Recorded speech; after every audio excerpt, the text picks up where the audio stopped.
આપણે બનાવશું ગલકા અને બટેટાના શાકની રેસીપી. આપણે એને 2 થી 3 પાણીથી ધોઈ લેવું. 2 થી 3 પાણીથી ધોઈ લીધા છે. 4 થી 5 પાવડા જેટલું તેલ મૂકશું. હળદર, ચટણી, ધાણા જીરું, સ્વાદ અનુસાર મીઠું, રાઈ જીરું નાખશું.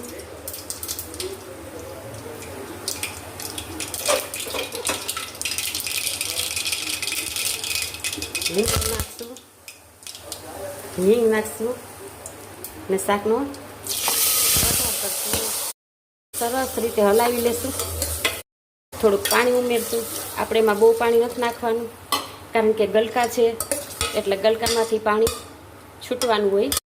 કુકરને બંધ કરી દેશું. 2 થી 3 સીટી વગાડશું. આપણું ગલકા બટેટાનું શાક સરસ મજાનું તૈયાર થઈ ગયું છે. હવે આપણે સર્વ કરશું. તમને મારી રેસીપી ગમી હોય તો લાઈક કરજો, કોમેન્ટ કરજો.